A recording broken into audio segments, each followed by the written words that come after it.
Hi. Hi. Hi, guys. Welcome to my channel. My name is Emmie from Emmie Evolving. If this is your first time joining me, thank you for finding me. If this is not your first time, thank you for coming back. So I'm very sorry about the last live stream. This is part 2 of the last live stream. The subject was you're about to change your entire life. Okay. I'm I'm literally sorry for the last live stream. Just I had like an emotional response to some of the messages that were coming through, and my emotions took down the entire Wi-Fi for the whole house.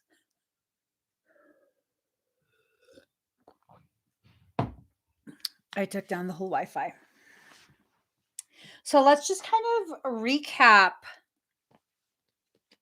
Let's recap the cards that we went through, okay? So there's prosperity that's tied to this masculine energy. There was a need for the two to kind of, commingulate. And, I have to control my emotions because I don't want to take the whole Wi-Fi down again. Let me just get myself situated for a second. All right. Okay. So there's a masculine energy. It's going to lead to your prosperity of I don't know what kind. There's balance needing to be reestablished between the two. There's an initiation that's occurring. And this is something or someone who's going to serve as a guardian for you. Okay. Clearly, this is another twin reading. The chalice and fulfillment, like whatever was pre-planned by the souls is being put back into active play. So you're bringing something into form, right? You're walking towards something. It's an unknown. It's a destiny or a destination. Oh my God. It has to do with destiny. All right. I'm knocking on the floor. I'm knocking on the floor just because. Okay. Stay in control, mama. Stay in control, mamacita. Stay in control. Focus on what needs to be focused on. These are different cycles that keep cycling back around. This is not something new. This is not someone new. This is the same thing round and around and around y'all go. Okay. Relax the hold of darkness and be at cause. So it's this thing of this energy has been swirling around you for quite some time. It has been swirling around you for quite some time. And it's something that you're probably accustomed to it at this point. You probably know exactly who this is. If you don't, consider yourself lucky. This is not going to stop. The readings are non-stop about this topic. Non-stop. Non-stop. Okay. So release the dark wound and let love live. We're talking about how they thought, or you thought, that they were the dark wound and you were letting go, and maybe you thought that was the only option, only to realize later on that they're not like the other fish. They're not like the other fish. And these are fractionated mirrors. 25 and 34 both end up as 7 cycles of completion, letting go of the toxicity that made you think that this was something that was not worth your time, and then also embracing the realization of the potentiality of what this actually is for you. Okay. Card number 15, big bold vision. Whoever this is, who's ever having the realizations, they're now having a big bold vision of exactly what this might be. Is this something that needs to be reignited, something that needs to be pursued, something that needs to be further explored? I don't know. The answer lies within you. So, power of attraction. This is bringing together components that actually fit together. They actually fit together.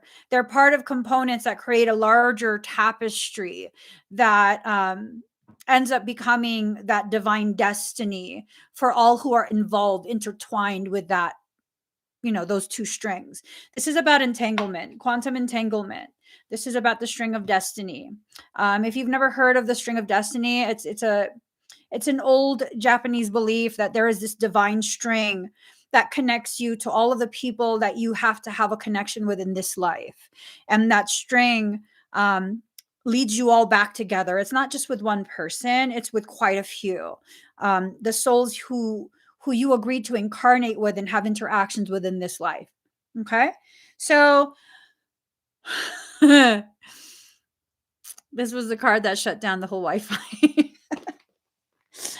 The message was that they're willing to play the fool for you at this point. They're willing to play the fool for you. And it's up to you what you're going to do. But there's, for some, whoever this is for,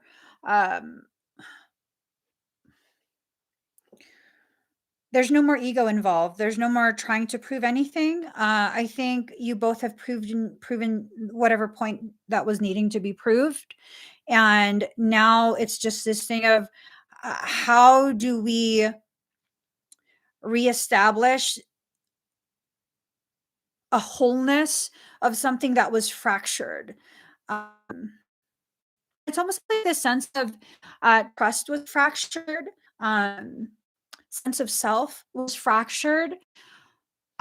Just a lot of fractionating, a lot of like breaking apart within the self, not just externally, but internally. And I'm wondering if that needed to happen to begin with. Like, did it really have to happen the way it did? And I feel like it did.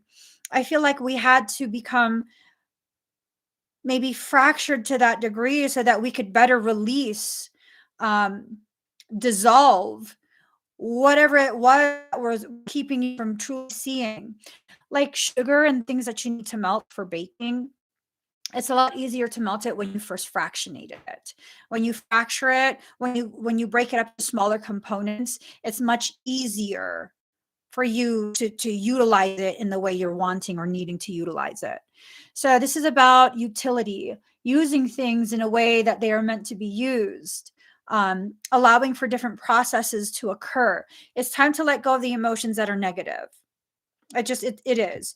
It's time to let go of the emotions that are negative. And I think for those that this reading will resonate with, I think you're both at the same place at this point where you're done playing the really like harsh ego-based games. You're done hurting each other's feelings, and maybe there's just something that's needing to be explored. And it's not to say that this is going to be the start of a romantic connection or anything like that, but it is to say that maybe it's time to begin exploring your guys' proper places in each other's lives. Some people have to have that connection, just let in real life connectivity. For other people, that connection, it's like it just needs to be revisited so that you could fully understand that it was right to boot that out. Let's not be so fixed in our perceptions and expectations of what this reading actually means, because the reality of this reading, it has such a nuanced thing about it. And a lot of the messages, you probably can't understand it yet because you're still at a level that can't reach that depth of understanding.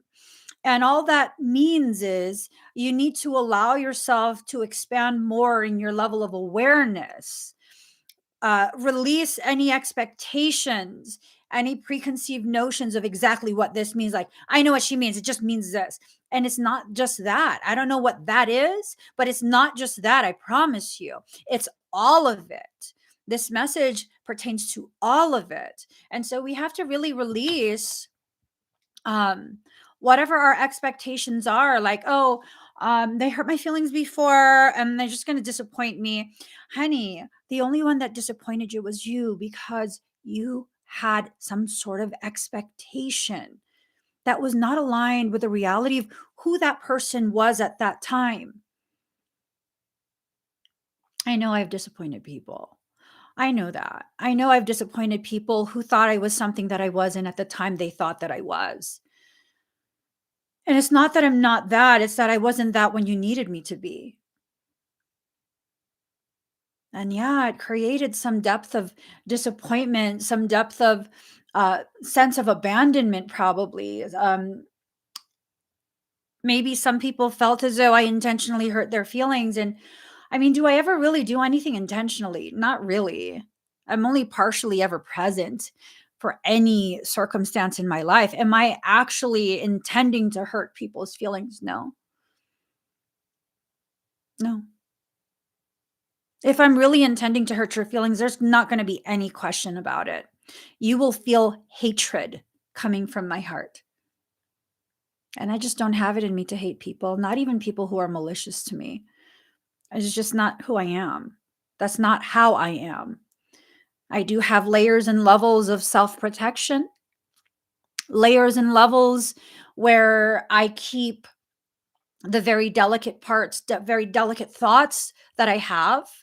Does that make me a bad person? And if this other person to you is also like that, where they have these layers and depths that you want to access, you have to earn that. You have to earn that. You don't have free reign over someone else's process. You have to earn that. It doesn't matter what you think the connection is and how you think that connection is supposed to play out. You have to earn that type of depth, not just with me, but with the people who are deep, who live in such a depth that the pressure of that existence is crushing. Ooh. Ooh. So this is like Michael is basically thinking out loud, and he uh,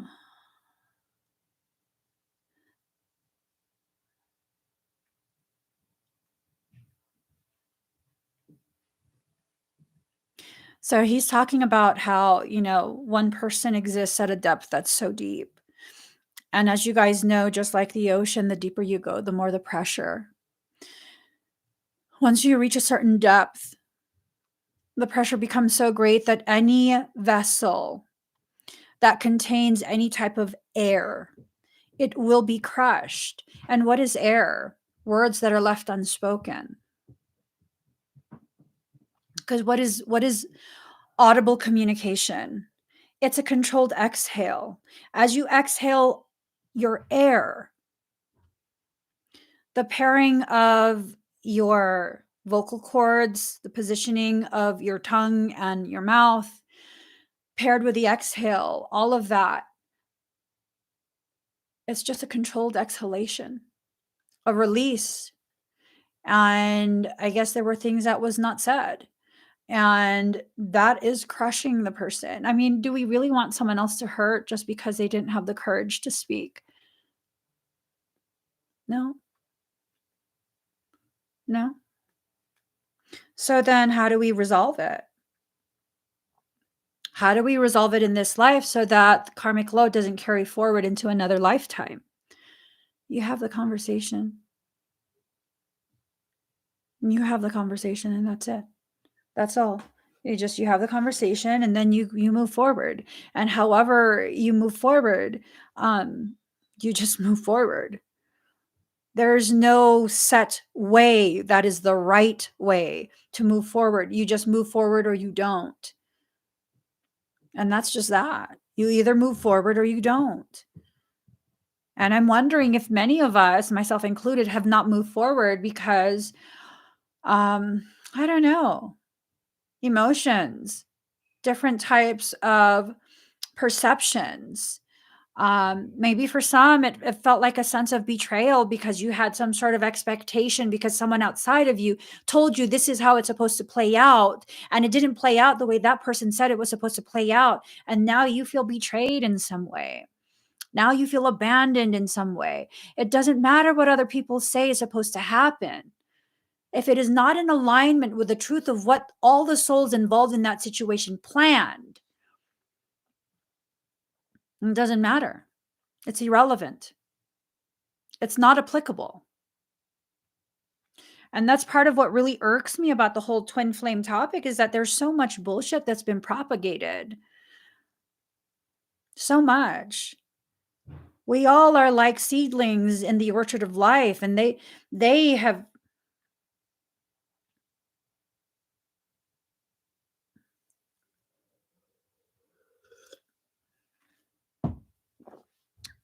totally,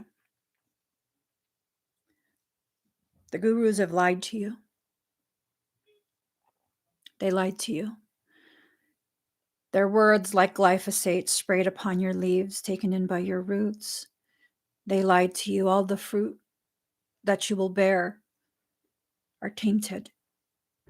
So long as you continue to allow yourself to be immersed in that lie, that glyphosate of a lie, it will continue to poison the fruit that you were growing to help nurture others, to feed those who are hungry. It will continue to poison them.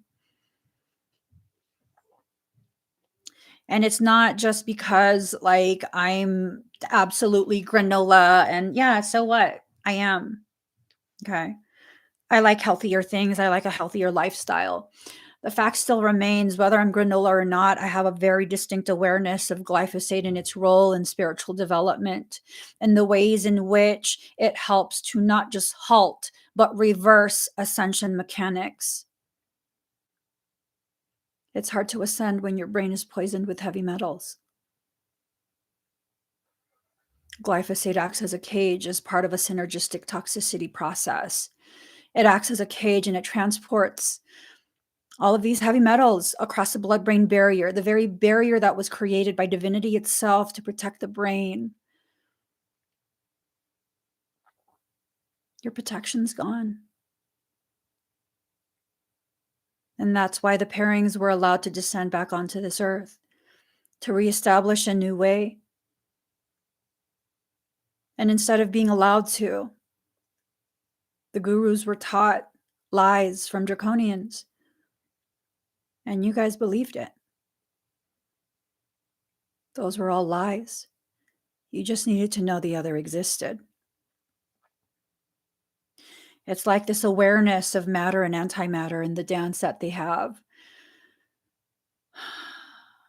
Dancing through the cosmos with strings attached, allowing those strings to be the very things that allow for the beauty of the tapestry to continue. The twin pairings are the foundational strings from which all the other strings are weaved in and out of. Foundational strings of tapestries never actually connect. Not until it's done, and then they're knotted. They simply exist side by side in parallel existences, allowing other strings to intertwine between them. What a beautiful gift to be able to allow other souls to intertwine and connect you, and choosing to never allow yourselves to connect in this life just so you can serve your purpose, which is what? The foundation of the love. And that's it. When you allow yourself to really recognize the truth of what twin pairings are, and I'm not even talking about twin flames anymore, I'm talking about twin rays, you only get one.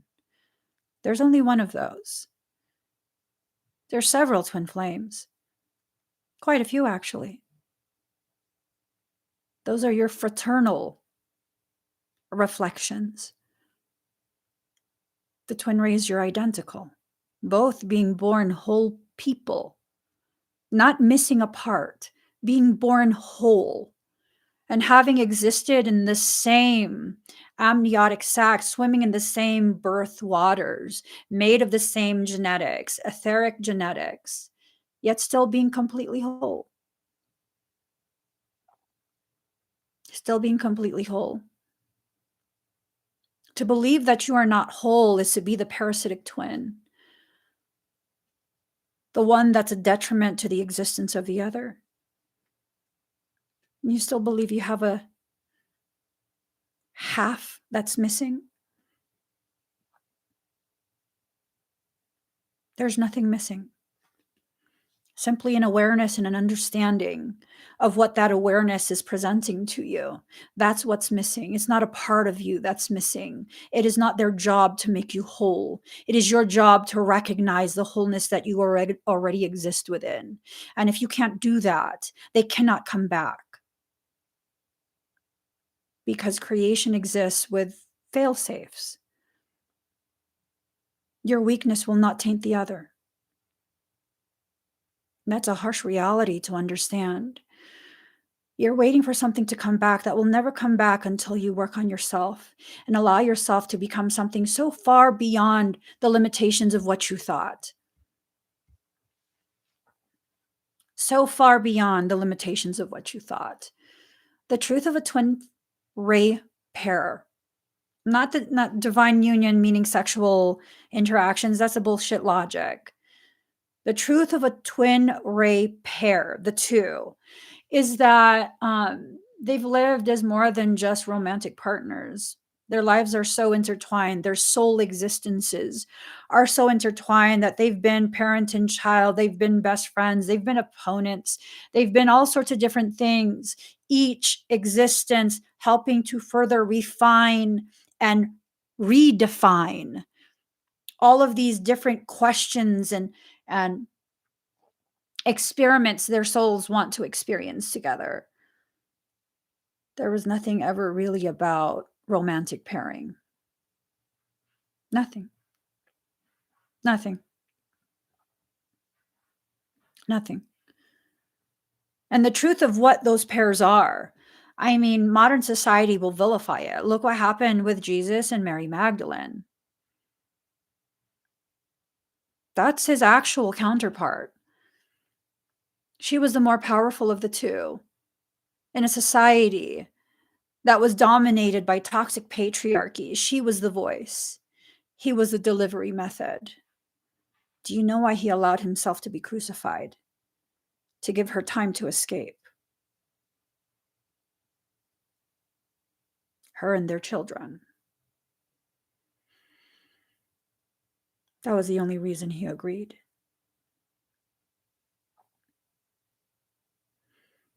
That was the only reason he agreed. He was made aware.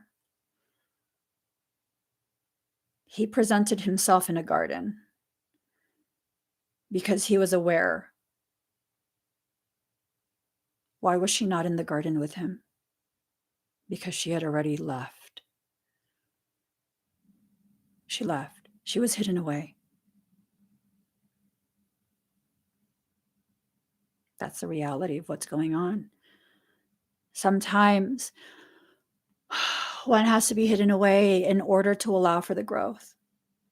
It's all about the growth and how that growth affects a collective whole.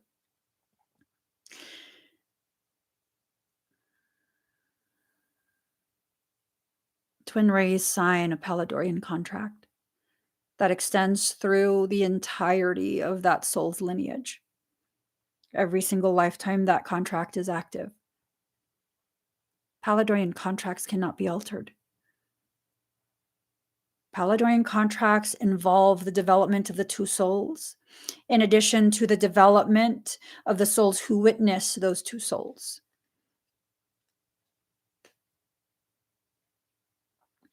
It's just one of those things that we've been lied to for so long that has created so much cognitive dissonance.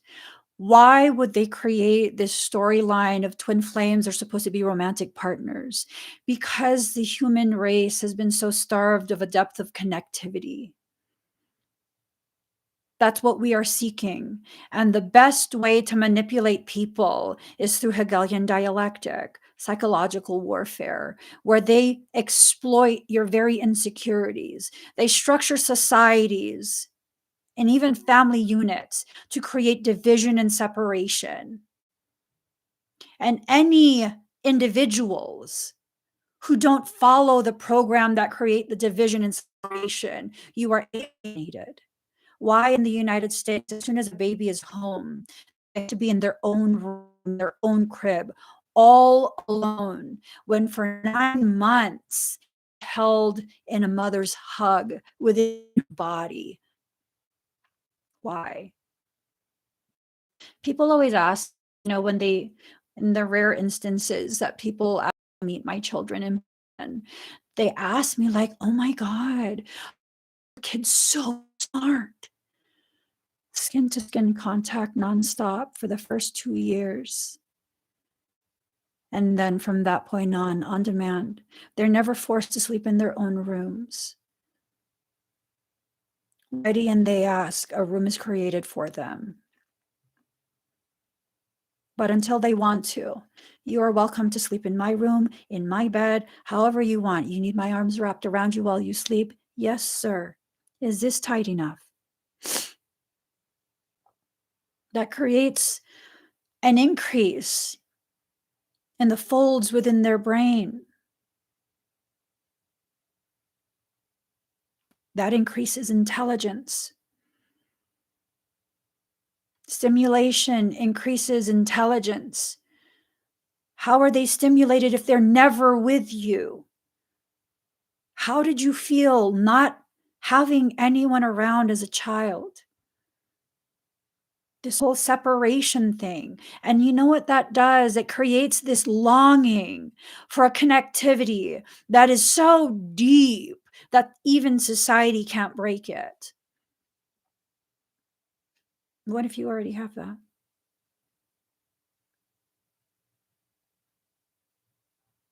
What if you already have that?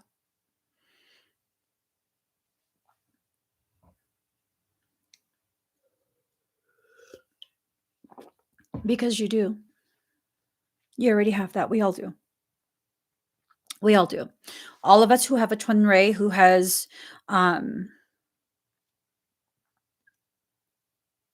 chosen to incarnate with you at the same time in this lifetime, you already have that hardwired connectivity. They don't have to be an active part of your day-to-day life. I have not had any contact with mine for years. I don't even know how many years at this point. I don't know how many years. That connectivity still exists. Can't turn it off. I've tried. Trust me. You can't turn it off. You can't unhook that cord. You'll bleed out if you do. Let that sink in. You'll bleed out if you do. Etheric bleed out is serious. That can cause so much energetic depletion at such a fast rate that it can actually affect you physically. It can affect you physically in a very detrimental way.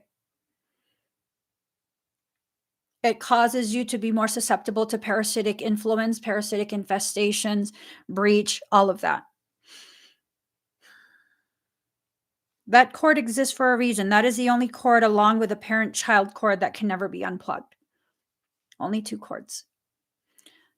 The parent-child cord connects you to your ancestry in this life. The twin cord connects you to your ancestry beyond this life. Those are the only 2 cords that you cannot unplug. When people tell you can cut that cord, good luck with that. It will regrow. You don't know what it's attached to after that. You want to be a whole person, you have to heal the part of you that longs for connectivity that already exists. You already have that connectivity. I am fully aware of every emotion, every life experience, every injury this other person experiences. If there's an uptick in stress, I feel that. If there is an uptick in sadness, I feel that. If there is an uptick due to excitement from, something accomplished, something amazing, I feel that. No contact for years. Years. I don't know how many years. years, a very long time, yet I'm still whole. And in that absence, I've allowed myself to really, really expand my level of awareness to the degree that I'm finally beginning to understand even just a fractal of my worth and how much I've not allowed myself to receive the things that are properly for me. And maybe that's why the absence had to occur. Maybe that's why it had to occur, because I'm the type of person, if that connectivity exists and I'm aware of that connectivity, because I'm always aware of connectivity that exists at that depth, I will be consumed with the person, with taking care of them, loving on them, supporting them. That's how I love people. It doesn't matter what you are to me. If we have a depth of connectivity to that degree, I will go out of my way to take care of you because that is who and what I am. And in that absence, all that was left to take care of was me. That was the part of my journey where I began to finally have enough fracturing within myself that I could no longer fight my own processes. I don't think it was coincidence that this person came across my path at a time where I was already beyond fractured as a person. Beyond fractured. And that was basically the final blow. Just knowing they exist was the final blow. It created enough resonant dissonance. It's kind of like the opera singer who reaches that note that's at the perfect frequency that matches the crystal, and then the crystal shatters like that. Because sometimes Omni Love has to take the form of utter destruction. This human concept of true love is simply just, hugs and cuddles and kisses and softness and, clapping when it's time to clap and, being sad with them when it's time to be sad. No. Omni Love is everything. It's everything. It includes the being so angry with someone because you could see their potential and they were refusing to see it, and now you're mad. Now you're mad.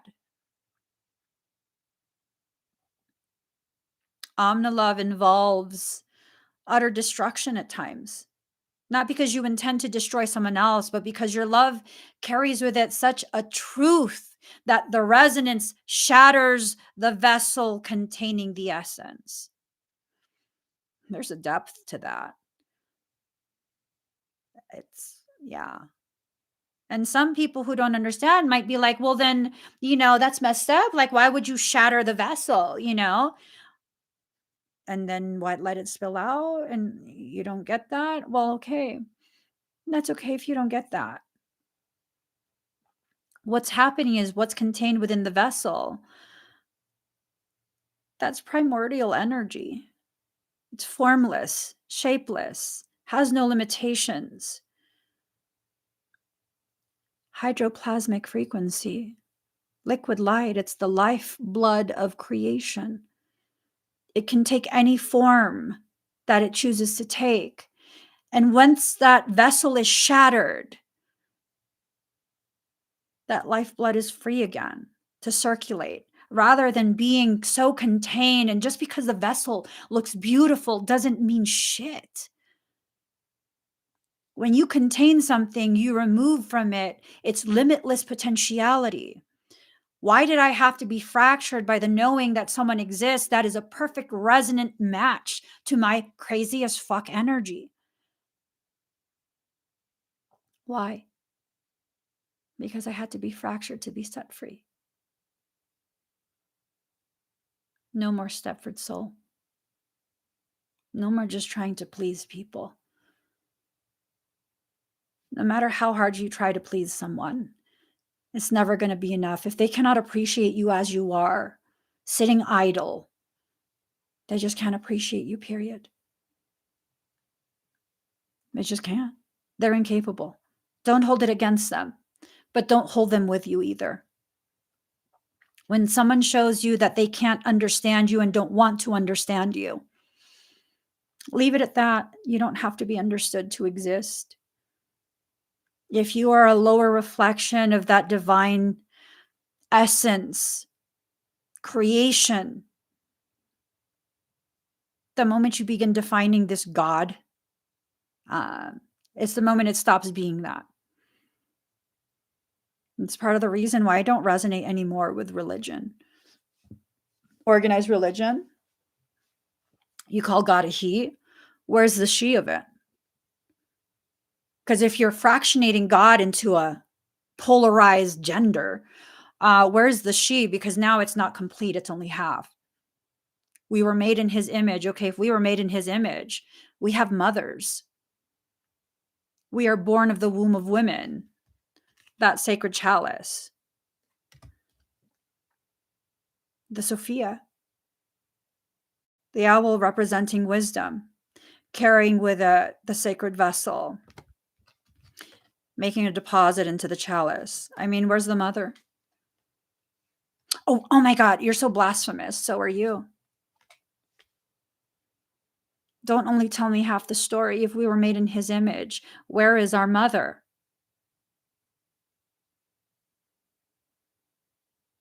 Hidden away? You understand Jesus Christ was in a scene. That is where he learned his teachings. The Essenes believed in Gnosis, in the Sophia Pistos. Where did Sophia go?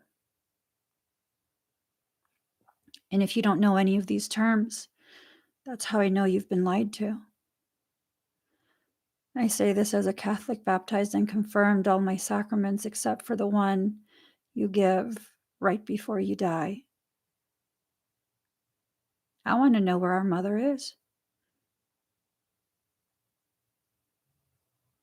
And if you can't tell me, we can't discuss it. If you need me to believe I only have a father, I mean, father doesn't have a womb.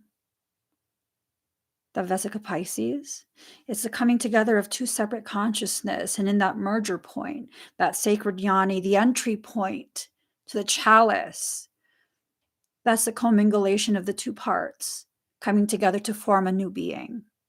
The flower of life, first off, that's the daisy of death that you're. It's not the flower of life. The axitonal spin, the angular spin, positioning of that, it was rotated and it blocks your energy from really commingling with creation. That's what created mortality, that shift in that angular rotation.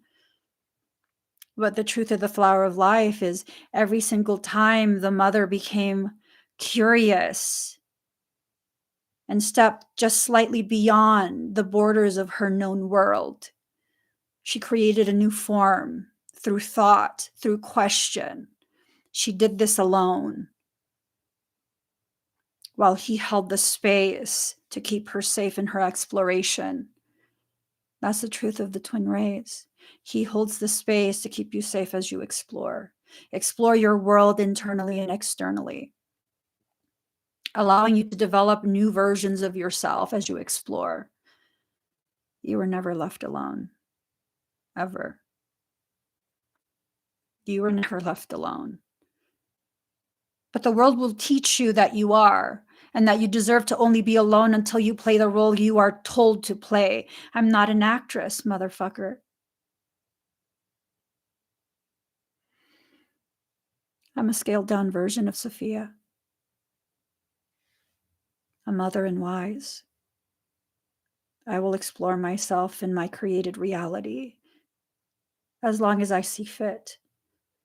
And as long as I explore, the masculine aspects will continue to hold space for me. Could you imagine being able to explore your known and unknown worlds in depth, knowing that you're held with such divine grace and love that you are kept safe no matter what. That's a beautiful, beautiful knowing. It's a beautiful knowing. Masculines as protectors.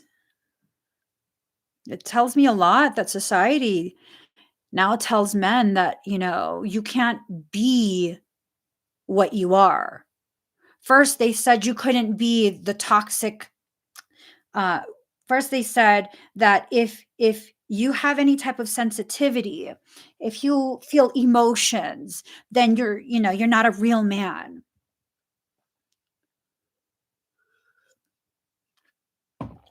And in the attempt to correct, that swung wildly. That wrecking ball swung wildly, and it became this thing of, if you don't feel, you're not a real man. You're toxic. And the reality of it is, a real man is a real man, regardless of what other people say. A real man is a real man. I can always tell a man by his hands. When he has hands that could destroy, that could cause tremendous harm, yet he consistently chooses, on a conscious level, chooses to use those hands to create, to build, to nurture. It's a beautiful thing. It's a very beautiful thing. Watch what a man does with his hands, and you'll understand the purpose he's living. Does society value men who build things? Construction workers? No. No. They're like, oh, you're just. No. Yeah. We're told to not value the things that actually should be valued. That's what we're taught. Who cares what you're taught? Start thinking for yourself. Start really allowing yourself to think for yourself and see the perfection of your life as it is right now. Everything that you've lived through all the way to this point has been preparing you for the next point, and then the next point, and then the next point, and then the next point, just like needlepoint. Every single stitch placed intentionally. Every single stitch. And sometimes you have to allow yourself to break down and break open and be stitched back together, because that's how you are formed. That's how the truth and the beauty of who you are begins to take shape, begins to be visible. Do you know how many times I've been broken open before I could actually allow any of my truth to come out? Do you know how many people covet the abilities that I have? And I've spent pretty much my entire life hiding it. It's only within the last couple years that people have known I'm not like other people.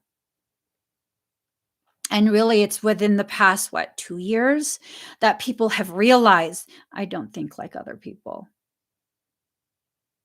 And it's okay. It's okay. It's okay that I don't think like other people. It's actually a beautiful thing. And I'm just barely learning that. I'm just barely scratching the surface of the gravity, of the profoundness of these. This is my norm. This is my norm. There's nothing profound about this to me. This is my norm. When this is all you know, it doesn't become some great thing. It just becomes like, well, isn't that common sense? And my husband has spent over 20 years reminding me, like, your common sense is not common sense. People don't think like you. Because there's times where I get really upset. And I'm like, what the fuck? Is it not common sense? And he's like, that's not common sense for other people. What do you mean it's not common sense? It's common sense. He's like, no, it's not common sense for other people.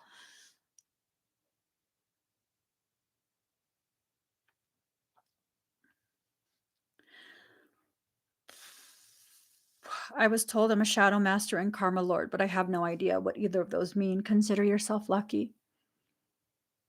Consider yourself lucky. And those terms, toss them out. They're limitations. You are the everything and the nothing, and the spaces in between, scaled down to fit into a human form. It doesn't matter what people identify you as. Do not identify as any of those. Because as you begin to lose the truth and the gravity of your wholeness. Those might be components of what you are, but it's not who you are. Why do I almost never talk about some of the filterings that I've had? My primary filterings in this before I entered this life.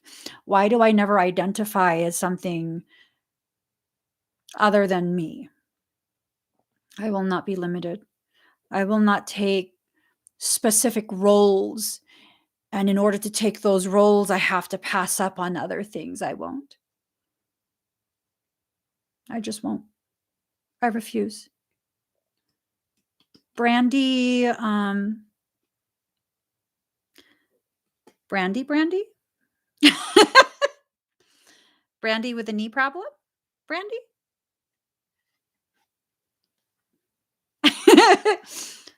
Real life Brandy? Which Brandy? Oh, uh, no, I think that's a different Brandy. I think you're a different Brandy than what I'm thinking of. Allowing yourself to become playful within your journey. There is richness to that decay. Allowing the parts of your life that are falling apart to just do what they do, fall apart and serve as the richness in the decay. That whatever falls apart in your life will serve the next part of your life. That's just how I know life to be. Whatever falls apart must fall apart in order to create space for the newness to enter. Your life's about to change. It changes in the way that you choose for it to change. It can get worse. It can get better. It can be something beyond the better or worse.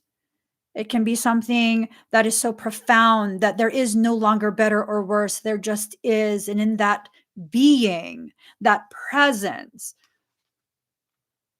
all the potentialities come together as one. That merger point. And now I get it. The masculine, the merger point, the Vesica Pisces. That's why for some twin rays, they have to come back together in order to reach that merger point. There's a new dimensional potentiality that's needing to be explored by the lesser Sophia. And in that exploratory process, the masculine must come in and hold space for her. Perception, it's about the perception. Taking the mask off so you can see clearly. It's about the truth, the facing of each other in that truth, the all-seeing, all-knowing. That is you. All-seeing, all-knowing. You're the only being in creation that has been 100% present for every single event in every single lifetime, for every single thought that was not spoken out loud or witnessed by another. You are the only one that has been present for everything on a soul level as well as physically. You are the all-seeing, all-knowing. And just because you don't remember the previous lifetimes doesn't mean anything.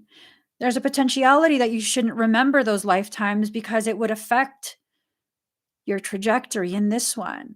It would create a bias, something that prevents you from reaching the higher levels of dimensional awareness that you are attempting to reach. Consciousness is infinite. You will not attain all of that in this lifetime. In order to attain that level of consciousness streaming into your body, you would become a rainbow body.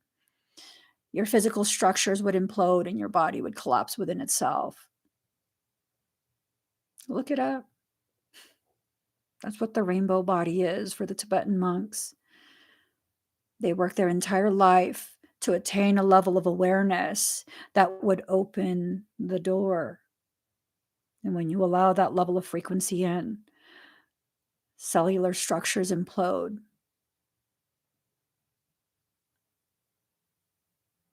Is that what you want? Implosion. These people telling you that's your goal. What, to no longer exist? That's not my goal. My goal is to be as publicly visible as possible as I go through my process of relearning myself in this lifetime, with no expectations in regards to who will be present and who will not, with no expectations in regards to what I will be allowed to remember and what will be kept from me. Just knowing I have to be fully present and fully experiencing and allowing myself the freedom to process in whatever way I need, either in silence or with my people. How powerful is that? That's the only goal. To live. Not just exist, not just be a place marker, but to actually live freely and sovereignly as a true sovereign, not allowing anyone else's perceptions, expectations, or anything like that to fuck with my own.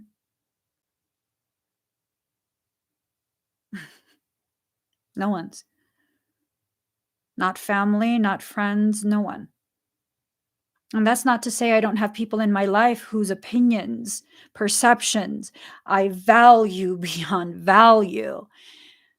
And you know why I value them? Because they can be honest and truthful and just say what needs to be said without any expectations of me needing to listen to that, needing to respond, react in a specific way, just being able to speak freely. Oh my God, the kind of love that exists there. It's a love that's just profound. It's profound. And that very love is the thing that gives me the courage to be as present as I am. And as I do that, I'm rewarded by my own soul. How? Through riches? It depends. What's your definition of riches? To me, authenticity is a type of richness that money cannot buy. So if that's your definition of richness, wealth, then fuck yeah. It's a wealth of authenticity. And the more I'm authentic, the more I'm rewarded with a deepening of authenticity. And to temper the parts of me that work opposite than most humans, that ego-based part that whenever the ego flares, it makes me feel less than, smaller than, insignificant, irrelevant, negated. And that's where you guys come in. How can so many people be wrong? Do you hear my stomach? There's times where a lot of people, it comes in spurts where a lot of people will reach out to me either publicly, privately, where they feel the need, an overwhelming need to simply share the gravity of their experience by sharing space with me. And it's usually during the times where I'm like, why do I even have to live stream? It's just bullshit. I don't want to live stream. Who fucking cares what my opinions are? Because these live streams are my opinions. I'm not a tarot channel. These live streams are my simple processing, my external vocalations of a process that's so deeply internal that unless I spoke about it publicly, no one would know. Pretty much none of you know what's going on in my life right now. You might feel like you do, but there are so many different things that are going on right now that it's not because I'm ashamed, it's because I'm a private person. I share only what I feel comfortable sharing. And what I end up sharing is what I'm processing in that moment. It's never really the details of what I'm going through. It's the picture. It's the larger picture of what I'm learning. The same lessons and themes that everyone else is learning. And everything is fine. Everything is fine. Everything is good. It's always going to be good because I refuse to settle for anything less than good. I refuse to accept life as it is. If it's not peaceful, I will do whatever I need to do to recreate and maintain that peace. I'm incapable of failing. Why? Because I fucking refuse to. I refuse to fail. I refuse to not get back up. Whether someone is beside me or not is irrelevant. I have my own swords. And some would say, well, what if it's a gunfight? Bitches, you'll never see me coming. With a gun or not, you will not see me coming. Samurai need no guns. And I will not lurk in the shadows.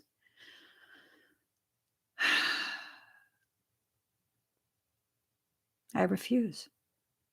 All I really need in this life to be successful, to feel peace, is to be as stubborn as I fucking already am. Let that sink in. And society would tell you, family would tell you, why are you so stubborn? Because I need to be.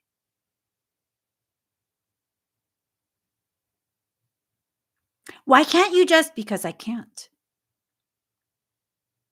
I can't. Why do you keep expecting me to be something that I'm not? Maybe it's time for you to just accept the fact that I'm stubborn as fuck. Stubborn as fuck. Just stubborn as fuck. Not stubborn just to be stubborn, but the moment I begin to feel like you're trying to control and manipulate, I don't give a fuck what happens. I'm going to be stubborn as fuck. No. How about you stop asking me to be something that I'm incapable of being, which is what? Not stubborn? I'm incapable. I'm incapable. But that's not to say there aren't things that exist within me that hold that stubbornness in a place of neutrality. It only comes out when it's necessary to come out. My attitude only gets salty when I need to preserve your ass. Stop you from continuing your rotting ass behavior in my space. Yeah, it's okay for me to be salty. It's okay for me to have attitude. It's okay for me to exist in a powerful state without another half beside me. It's okay. And it's also okay for me to exist within that softness and, be powerful and still need to have my husband hold my hand for a minute or two to reassure me that I do have the courage to speak publicly today. I'm not an extroverted person. I'm sorry, guys. I know many of you were like, oh my God, if you were my neighbor, it would be amazing. If I was your neighbor, you wouldn't know I exist. I don't go outside. I'm the neighbor where if I'm playing with my kids outside and you're in your drive and you wave at me, it's time to go inside. I wish I was joking, but I'm not. One of these places, my husband, he makes fucking friends with everyone. He's a Gemini. Everyone in the neighborhood is always his friend, no matter where we move to. And so we were at this house and he made friends with a next door neighbor. And they're like BFFs and stuff. They're like laughing in the driveway and yada, yada, yada. And I'm never outside. And then the one day I went outside to ride bikes with the kids, the neighbor goes, oh, hey, I'm going inside. My husband's like, where are you going? Inside. Where do you think I'm going? I'm going inside. He goes, oh, that's the neighbor I was telling you. I don't care. He just talked to me. I'm going inside. I don't do that kind of shit. I don't talk to people in public. And I'm not shy. That's not my thing. It's okay. It's okay for that to not be my thing. It's okay for you to have a different thing. It's okay for you to realize you don't know what your thing is. All of it is okay. Life exists in perfect measure at perfect time. See the beauty in life. See the beauty in the way your thoughts deviate from the norm. It's okay to be neurodivergent. The neurodivergent are the ones who chose to be born in order to show humanity a new way to see, to live, to be. Yes, I'm neurodivergent. Yes. I don't think like other people. My brain does not process. My memories are held in different places. It's okay for me to be that different. It's okay for me to be different to the degree that anytime I get sick or anything like that, all my tests are always inconclusive. That's okay. It's also okay for me to find different ways to heal myself rather than the standardized allopathic norm. Allopathic medicine does not work for me. That's okay too. Just because something doesn't work for you doesn't mean you have no other options. It means it's now time to begin exploring all the other options you thought didn't exist. That's all it means. You don't have a counterpart? Okay. Did you need one? Because you have your own legs to stand on. Etheric. You're not whole because they're not there? Huh. Sounds like a perception problem rather than a absence problem. Like I said, if someone's truly your counterpart, there's no separation. That separation is an illusion. I literally can feel when the counterpart is having a shitty day, and I'm just like, I don't want to know. And I can feel when they're having an amazing day because it's like, oh my God, today is beautiful. Yeah. Even if it's the same fucking day that I normally have, sessions at what time, break at this time, sessions at that time, break at this time. I got to go live. I have X amount of minutes left. Like, yeah, it's a perception problem, not an actual absence problem. You've allowed yourself to be enchanted by the lies of people who think they know things they don't actually know. Well, oh my God, I mean, that's so condescending. Yeah. Why, are you one of them? Yeah. Are you one of them? Do you need me to follow the official narrative? Because I have several communities of people who dislike me because I refuse to follow the narrative. You can join them. All seriousness, you can join them. How about that? Here's a place where I be who I am and follow no narratives. Shit, half the time I don't even fucking listen to Michael. You think I'm going to listen to you? Yeah. You're going to be disappointed. I'm sure of it. You're going to be disappointed. You're going to feel disappointed in me. You're going to feel frustrated. I mean, just take my word for it and go to the other communities. They'll play along with that game. I won't. Whatever comes out of my mouth is what needs to come out of my mouth. And that's just that. Well, what if you hurt people? Is it my intention to hurt someone? Well, no. Okay, so then why are you holding me to that degree, that standard, that expectation that I have to be perfect? Have you never hurt someone's feelings without intending to? Well, no. Okay, so how hypocritical of you. So maybe the problem isn't me. Maybe the problem is your expectation of me is not realistic or in alignment with the truth of who and what I am. But I see your potential. You can see whatever the fuck you want. It's up to me whether I want to tap into it or not. I see your potential for being respectful of me and my sovereignty, yet you don't tap into it. You don't see me complaining. And these are conversations you probably should be having with other people, guys, because that's the very same logic that people probably use on you. The reality of this space that we share together, if you don't have the same ability to process information that I have, you will not understand what I am saying. You will not resonate with what I'm saying, and you will not keep coming around. So the fact that you have the same neurodivergency that I have, that's telling me you probably have people doing this to you too. I have so many people that do this to me. Now they're pretty quiet about it because fuck you. If I don't listen to my mama and I traversed her womb I'm not going to listen to you. Like my mother housed me for the first part of my life. I at least owe her to listen to her. And if I can't even manage to do that, be compliant with things that don't resonate, that come from her, I'm not going to do it with you. Let's just get that very clear. And if you guys are like that too, where there are people who are trying to force compliance just because, well, they can just because fuck out of your life. They really, really can. Why are you so afraid to lose people who don't want to understand you? What is scary about that? Because I don't understand. I don't understand. There was once this conversation where it was like, you can't cut your whole family out. Oh, yes, I can.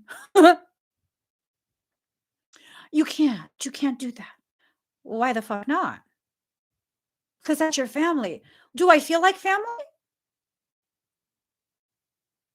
Do I feel like I'm loved even though I don't think like them? Do I feel accepted? Do I even feel tolerated? No, that's not family. Genetic connections, yeah, but that's not family. Well, I should be afraid to lose them because do they babysit for me? Do they pay our mortgage? Do they pay the car note? Buy our groceries? Which one? None? Okay, what the fuck? What's the loss? What is the loss? There is none.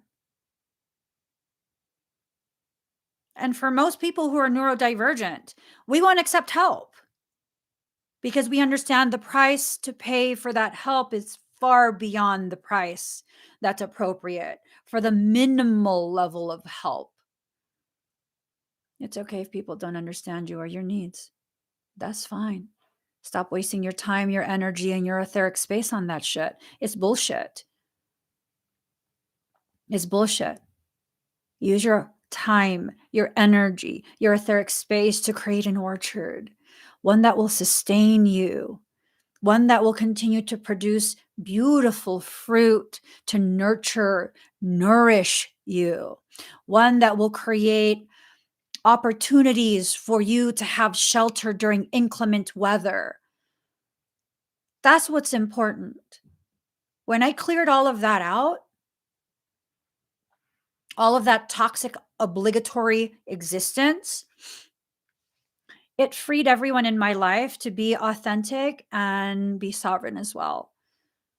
I had to disappear for quite a few years in order to create the type of healthy, loving space that I've held for my siblings who want to grow, who want to have a beautiful and now we have that. We have such a beautiful, beautiful, loving type of connection. One where we can support each other and celebrate each other, not the one we were taught where we have to compete with each other. That's fucking bullshit. That's bullshit. Why do you have to compete with someone else?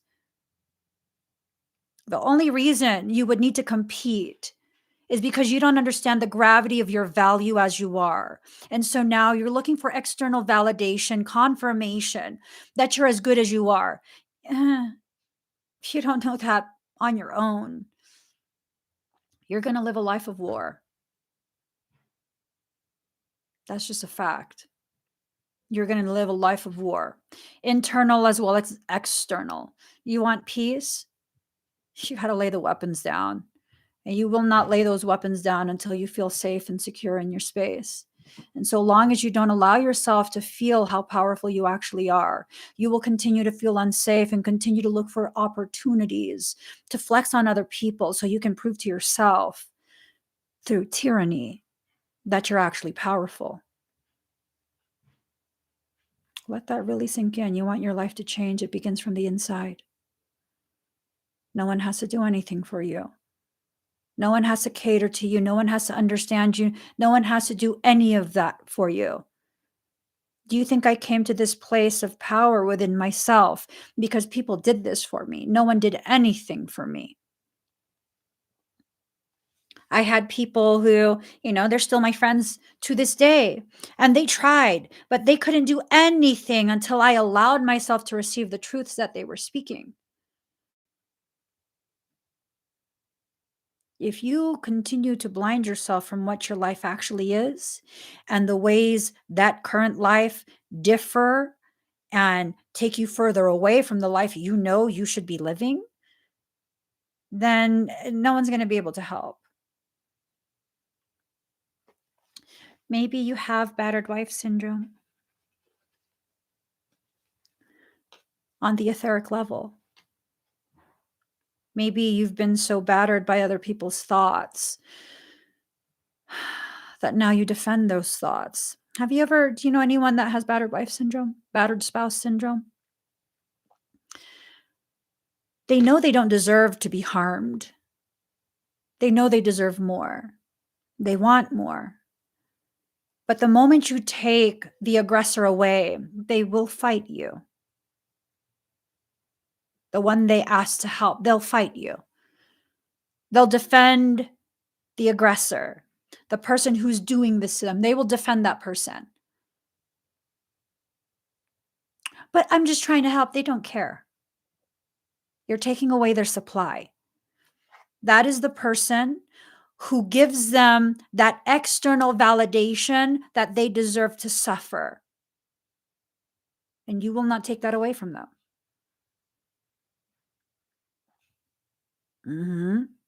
So then what do? Then you recognize they don't need to be saved from themselves. This is a choice that they've made. Oh, but you can't leave some. Oh, you absolutely need to. You need to.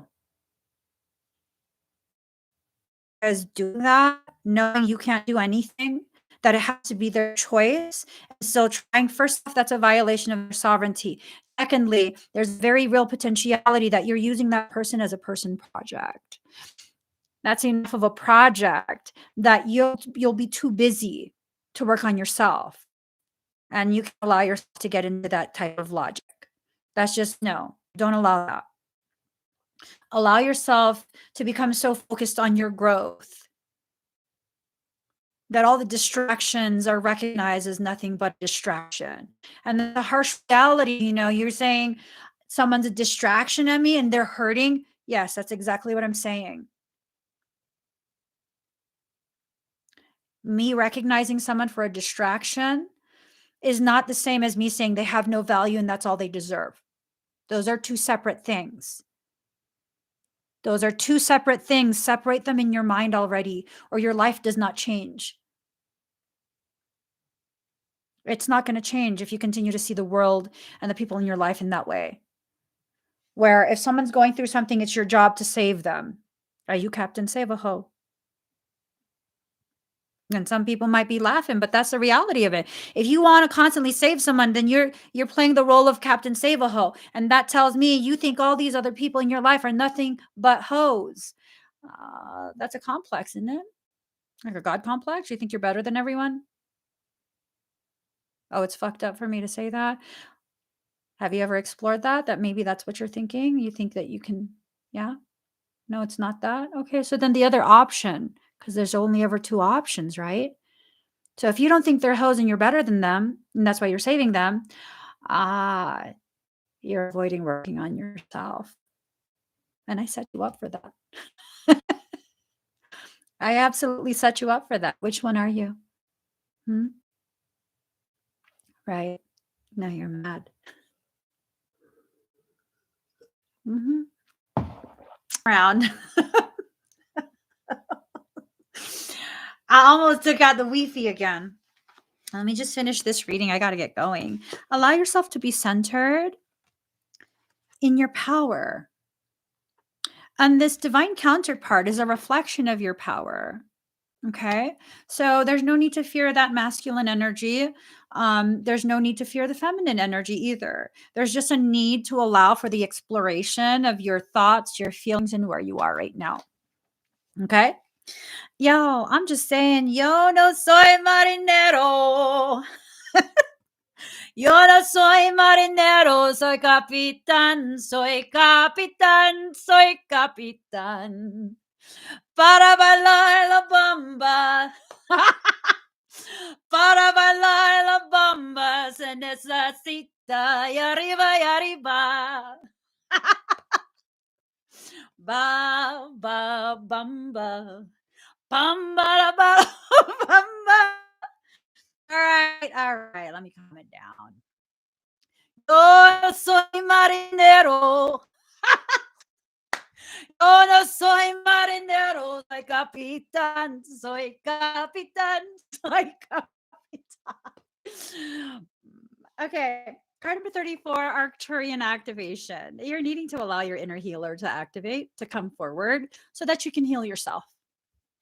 Okay? Heal yourself. Card number 51, shedding cycle. Allow yourself to shed the bullshit. Okay? You've already outgrown this skin. It's time for you to come forward as your new self. Life has to eventually change. That's the only constant in life. Change. That's the only thing that's guaranteed. Change. If you're going through a difficult period, no, eventually it will change. If you're going through an amazing period of prosperity, just amazingness, know that also will change. So really, truly be fully present during this amazing period. If you think the goal is to have an amazing period for the rest of your life in a flat line, don't. I've got to don't get away. I've got to run away from the pain you drive into the heart of me. Let me just stop. Okay. I'm sorry, guys. And I'm singing horribly too. It's fine. I never said I was a singer. I never said I was good at singing, okay? Just because I, sing for the Lord. Someone I remember years ago, right? I'm an asshole. One of the models, because I was a photographer at this time, one of the models had arrived and I did not know. And I was singing. And it's only within the past, I don't know, maybe year or two that I've really allowed people to hear me sing. I don't like people hearing me sing, right? And she goes, "Oh my God, sing something else." And I was like, "Oh my God, she heard me. Oh shit." And she asked me to sing something else. And I was like, "This is just for me and Jesus." It's just for me and Jesus. Like I sing to the Lord in the shower. And she's like, "What?" It's for me and the Lord. It's just, I'm sorry. I just cannot. It's for me and the Lord. And I so fucking meant it. Because she heard me singing church songs. Where can I run from your love? Yeah. I was singing church songs. She believed it too. She's like, "Oh my God, so you're in a choir?" No. This is for between me and Jesus. That's it. That's it. Just me and Jesus. No one's allowed to hear this. It's not a choir thing. Card number 18, Galactic Heritage. You have a lot of, I would say, like light codes coming in. A lot of, I hate to use the term extraterrestrial, but it's appropriate. I'm not talking about aliens. I'm talking about frequency and code that is not an organic component of this dimensional existence, something that exists beyond this dimensional existence. So that would be extraterrestrial. And to the arms of Jesus. Jesus loves me. Oh, yes, he does. That's what I was saying. Jesus loves me. Oh, yes, he does. In the parking lot. one else was there. How the fuck would I know she was going to park in a different parking lot and walk across the cliffside to reach me?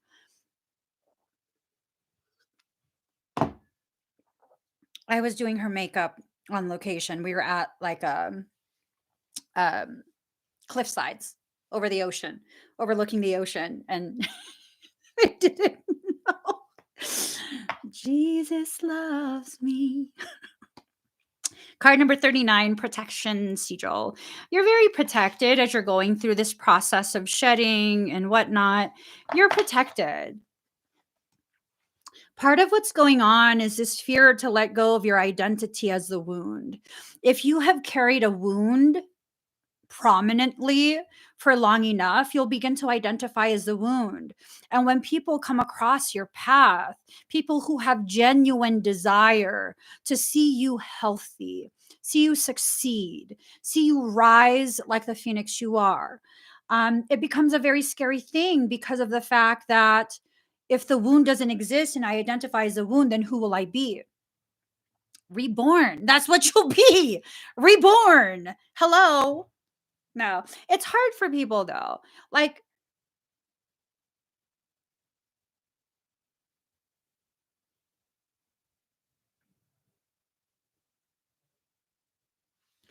card number 16, flow sigil. Allowing yourself to flow through your life. I'm sorry, I know that was weird. I forgot to mask. There's a lot of communication chatter coming in. I'm very sensitive to atmospheric. I'll just leave it at that. Card number 50, shadow work. Allowing yourself to enter into that shadow realm. It's not as scary as you think. All of your greatest components, these parts that make you recognize how whole you are, these parts that make you feel powerful within your journey.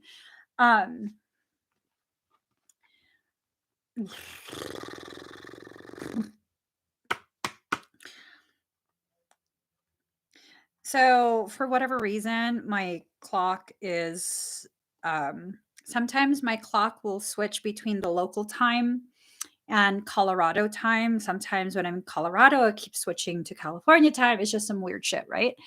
And Michael is telling me to share 86% at 11:22. Card number 47, soul separation. Sometimes separations need to occur to give space for wings to expand.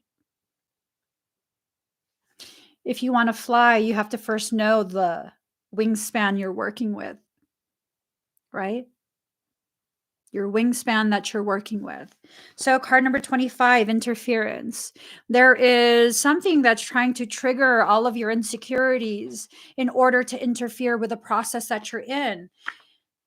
Invoke the Oraphim. This is protection of the highest degree.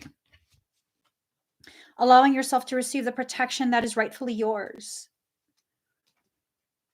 So, if you're dealing with a true twin ray, this transcends the whole twin flame thing, okay? If you're dealing with a true twin ray, whether you're aware they are or not, the more you push that TR away, that creates a void, right? They can never actually be truly pushed away, but the more you try and push them away, that creates a void within your space. Creation does not like the existence of voids. It will allow anything and everything to fill that void. The more you push it away, the more space is created for parasitic things to infiltrate. The more that you expect that TR to be an expression of personality that you determine you need or want, that leaves you open to the presence of mimics. There are things that can mimic a twin ray, and if you don't have enough connectivity and awareness of that connectivity, you can fall for anything and everything. I've had plenty of people who are like, "Oh yeah, no, my twin. We have these like astral dates.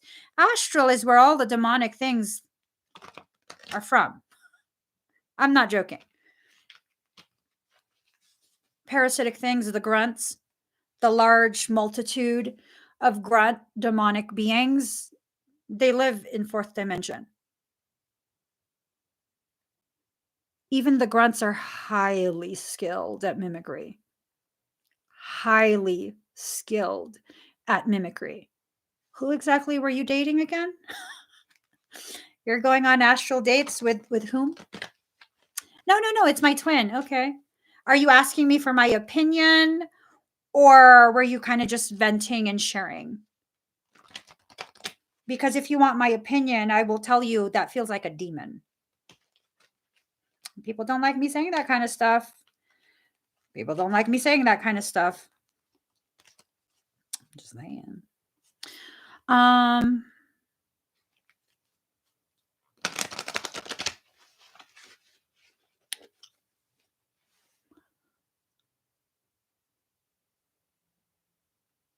Like Shane Lacey? Sifu Shane? Or do you Are you from California? Do we know each other personally? We don't, right? Shane Lacey?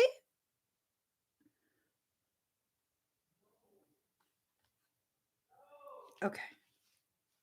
Okay. I'm sorry. I'm like, you know Shane? Okay. Do do do do do do do do do.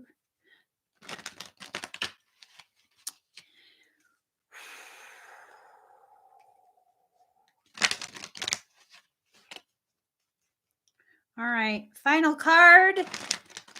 Final card. I don't know.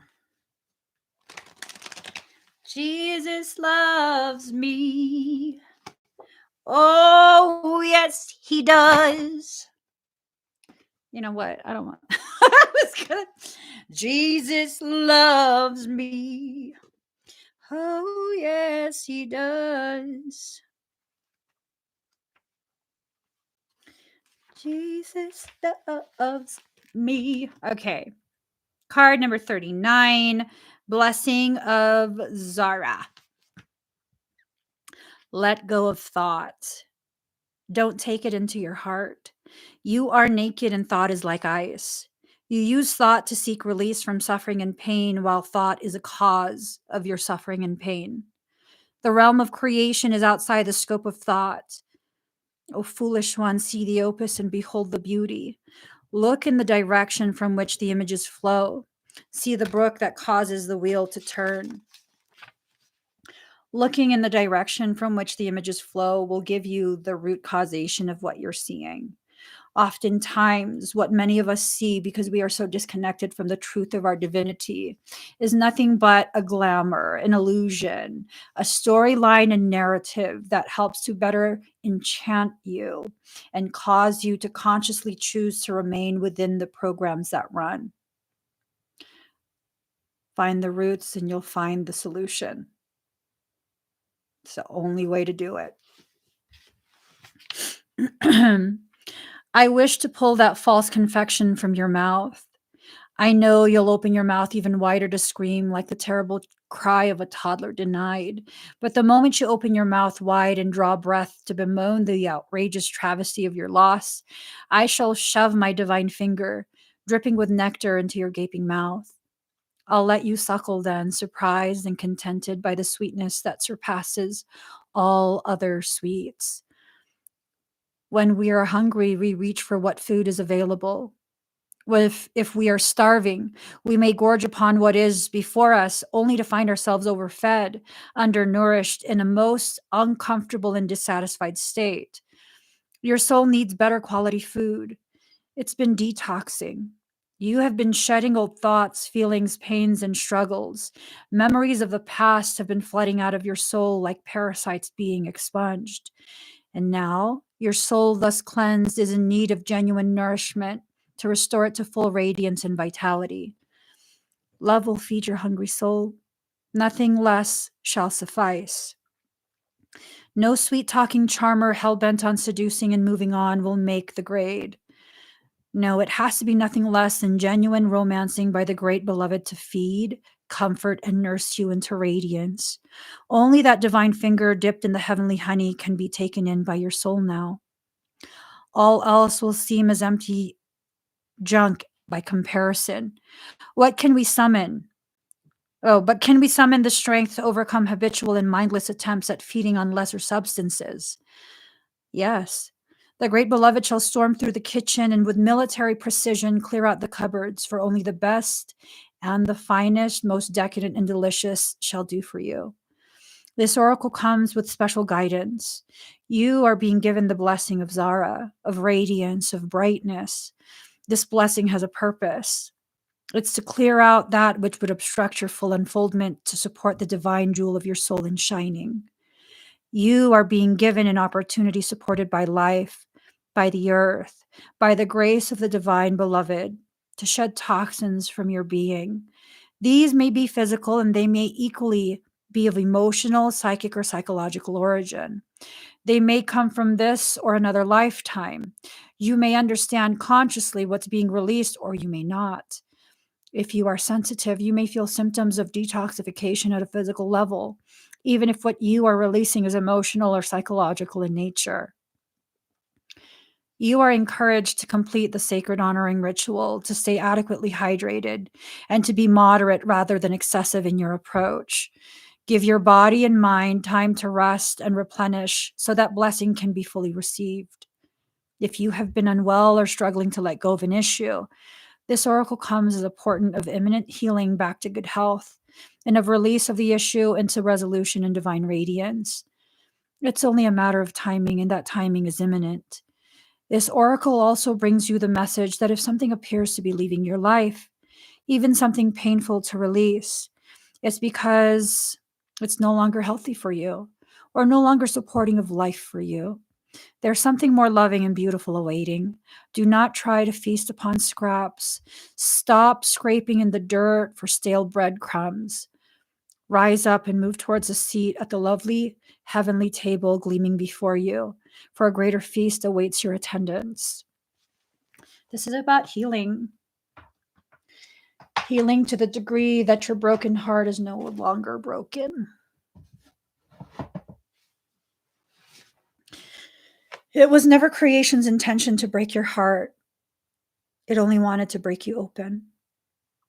And the pain, that excessive, exaggerated, prolonged suffering from that pain, it comes from you trying to hold together the parts that were meant to come apart.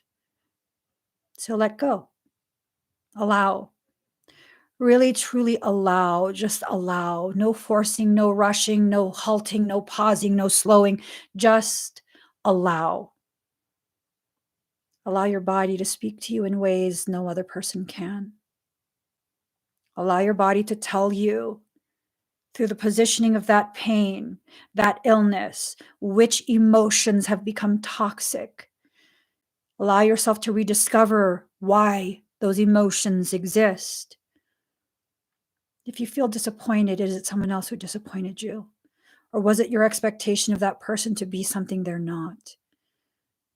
And if it's to you common sense to be dependable and not make promises that you can't keep, then you have to recognize you are expecting yourself to come out of someone, not you.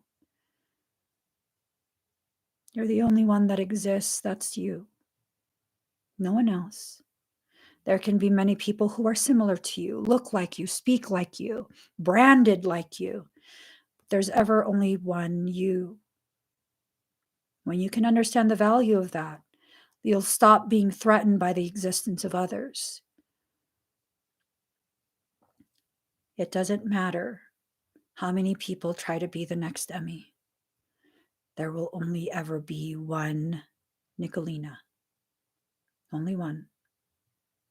And the gravity of that statement, I still don't know. Do I need to know to understand there's a gravity to it? No. There's a gravity that I will learn in time as I mature, as I ripen my inner under and overstanding of myself and my soul. There's no rush. You cannot rush a wildflower in the process of its blooming. Because when you do, when you try and position that wildflower in the way that you want for the aesthetic that you're trying to accomplish, you'll catch the thorns. I don't want to be poked anymore. I just don't. I just kind of want to exist in the light of my truth, watered by the tears that I cry, cleansed, and not being apologetic because I don't belong in a vase. Just let me grow. Leave me be and let me grow. Because the way you truly love a wildflower is to allow it to remain wild. To cut her down and place her in a vase so you can enjoy. That has an expiration date. And anyone who wants to place you in a vase, maybe they don't know how to properly love. And it's at that point you have to figure out for yourself, were you sent into their life so they could learn through your absence the proper way to love a wildflower? And that's up to you. It's always ever been just up to you. Stop giving power to people who don't deserve that type of authority over you. One thing that I learned, just because I give someone else authority to make decisions for me does not absolve me of the responsibility of the consequences of the decisions they make for me. If I give someone authority over my hand and they choose to place my hand on a hot stove, it's I who still gets burned. It's still my responsibility because I did not pull my hand away. I saw where it was going. I understood their intent, their lack of compassion and consideration for injuries they would cause me. And I allowed it, so I'm still responsible.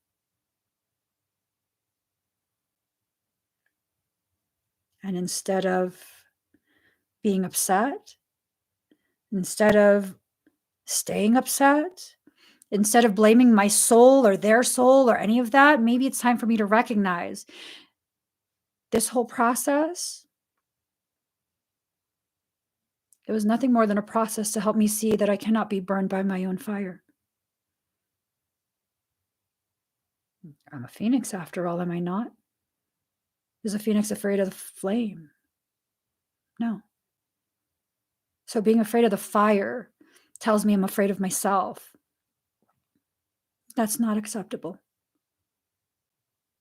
I can be afraid of many things in this lifetime, but it will never be acceptable anymore for me to be afraid of myself. The amount of growth that went into that. Before I go, I'll share with you guys one final story. This deck means a lot to me. Why is that? It's a second copy of the very first deck of cards that I received. No.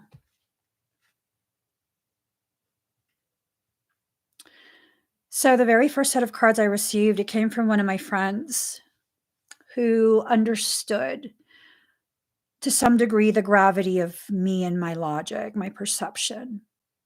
She was celebrating the differences that I have with other people. She's just badass like that, you know? And so she gifted this to me.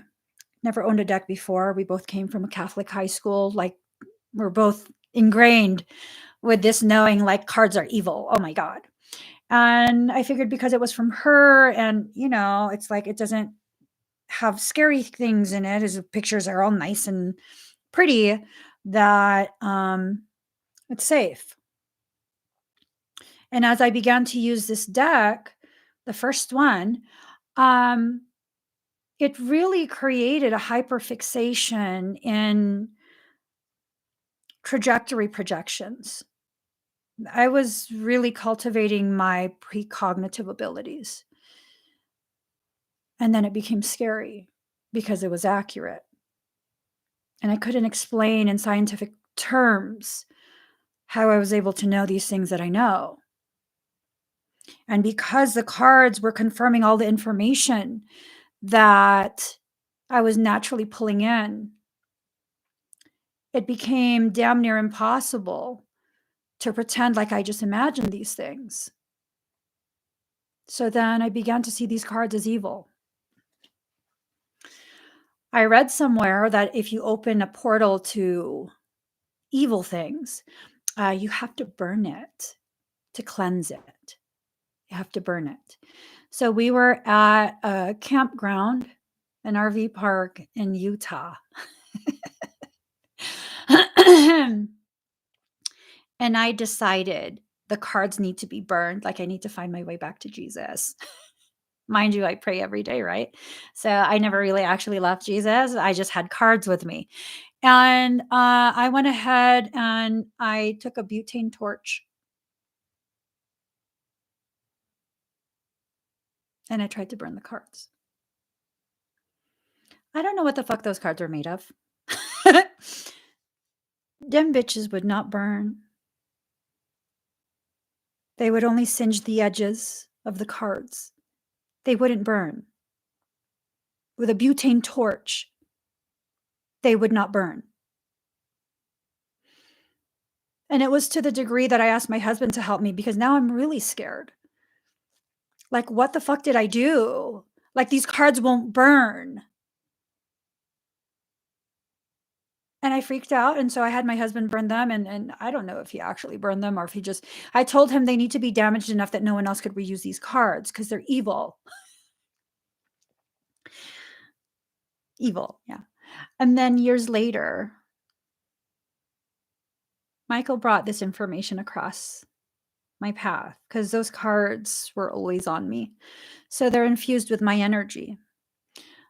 Well, when you've been filtered through Andara, God fire, you don't burn. I was afraid of my own energy. It was my energy that protected the cards because I was so afraid that something malicious would enter the cards and communicate with me. I infused it with a shit ton of my energy. I don't burn like that. And I learned that day, years later, I'm afraid of my own fire. Even a butane torch cannot destroy the sacredness of my flame. My energy will not allow any of that. Not only will it not allow any of that, I have to stop being afraid of who I am. Listening to the other people who peddle fear. Are you aware? And I found this out years later. When you think something is inhabited by a demon and you burn it, you're ripping that portal open and it stays open. It doesn't cleanse it. It rips it open and keeps it stuck open. So, I'm so sorry, Zion.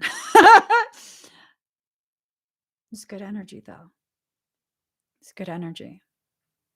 When you drive through Utah on your way to Mount Zion from St. George, if you go through specific pathways, you can still feel it open. Never told anyone else. You can still feel it. If you're sensitive to energy, what I've heard some people say, because some people have asked me, like, oh, where are some good places to camp and this and that? And they end up having to go through that region. They're like, oh my God, felt like angels were there. There are seraph there. Seraph is one seraphim. Seraphim is the entire crew. That's what was ripped open. And Darans come from the seraphim. You probably won't find any information on them online. Why? Because it's too much truth. It's too much truth. People ask me, like, what's an Andaran? The first thought form of the seraphim. Well, what's that mean? Elder dragons. Elder dragons. That's what they are. Because then when they began to think of things themselves and explore, part of their consciousness fractionated to a lesser degree, and then came the dragons. They don't take the same physical form as dragons. When you need to see them in physical, they appear as dragons. They're not dragons. They're made of God fire. Stop being scared of yourself. Your own fire can't burn you. And if you're afraid of the inferno, that tells me you're afraid of your growth. The burning of those cards was like the last straw for me. I entered into this phase of my journey where I was just absolutely run by fear. Just absolutely run by fear. Nonstop fear. Day in, day out, day in, day out. Fear. You'll come to a point where you'll have come across enough information that you understand how wicked this world can be. And if you exist in fear of that, you cannot serve your purpose to dismantle that. So what does that mean? Simply be aware. There are people with wicked capabilities. The good people outnumber them. It's the fear that prevents the good people with a pure intent and the divine abilities. It's that fear that keeps them from serving their purpose and assisting humanity in its process of liberation. That's all we're here for, to support each other, to serve as a testament to what someone else will go through, because we've just been through that. And not only did we survive, we're thriving. It's not enough to identify as a survivor. I am not a survivor. I'm a thriver. I don't care what life brings my way. I don't care what happens. Not only will I survive, I will go beyond surviving and I will thrive.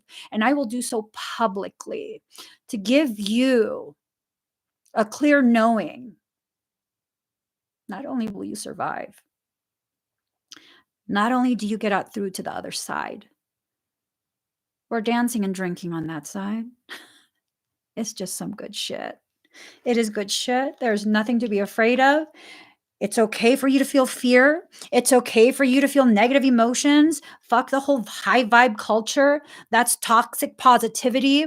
Fuck the whole culture that tells you you have to be in a sexual relationship with a specific individual. Fuck everybody who tells you how to live and that the way you're living right now, where you're at right now, is wrong. Those people don't know shit about you. I promise you. If they did, they'd shut their pie hole. They don't know shit about you. Why do you believe the one that is so vocal with their hatred? Why do we do that? Believe the one that is just so hateful and toxic. It spews from everywhere. And I'm guilty of this. I did the same thing. I'm very happy to share I no longer do that. In the times where someone will comment something really nasty and just really attack me as a person, I find myself reminding myself, like, they can't all be wrong. Fuck this one person. They can't all be wrong. Do you know how many people fucking say they love you every day? Do you know how many people credit you with all sorts of shit? They can't all be wrong. They can't all be liars. They can't all be saying shit just to make you feel good about yourself because you feel fucking sorry for you. And these are the things that we say to ourselves. I know I'm not the only one that had that issue for so long. Where if you compliment me, in my head silently, I will accuse you of being a liar. You're lying. You don't think I sing good. You just feel bad for me because I'm trying so hard to sing. Where the fuck did that logic come from? That if you compliment me, if you recognize something that you admire about me, you got to be a liar. You're lying. You don't really like it. You don't really like me. Leave that shit behind. Let that be part of the skin you shed. Like, let that be the part of you that you shed and leave behind. Don't take it with you. Don't take it with you. We love you, and some of us wish a more effort would. I wish you would. No, I don't wish you would. But if you choose to, No worries. We'll fuck shit up. I'm not inviting you to. I'm just saying if you choose to, we just fuck shit up. No worries. No more fear. None. So I got to get going. I have sessions starting. You guys are amazing. Thank you for being so patient with my technical issues and my emotional problems. The emotions got so, fluffy that I took down the Wi-Fi for the last video. That's fine. I think I needed to process quietly so that I could actually come forward with a more powerful message. One that still includes the original message, but is also intertwined with something even more powerful, something much more deeper. So, thank you guys again for being patient and coming back to join me as I try to go live again. I will see you guys soon. Please give this video a thumbs up. If you haven't already subscribed, please do subscribe. Turn on that note. Can you guys see me? Can you guys hear and see me? Jesus loves me. Oh, yes, he does. Jeez. Okay, you guys can see. It's saying on my end that my Wi-Fi is disconnected again. Okay, time to go. I love you guys. Thumbs up, subscribe, and I will see you very soon as my what? My phone is you even put a pop socket? I got a non-broken phone. Okay. Someone Oh, but it doesn't have any of my contacts. I don't know who these people are. Can you also set it that no one knows if I read their message? Because I don't like this phone busting me out like that. So who are these people? Huh? They're just all phone numbers. Yeah, we could end it. Come on. I gotta go, guys. Bye. Yeah, just close all that.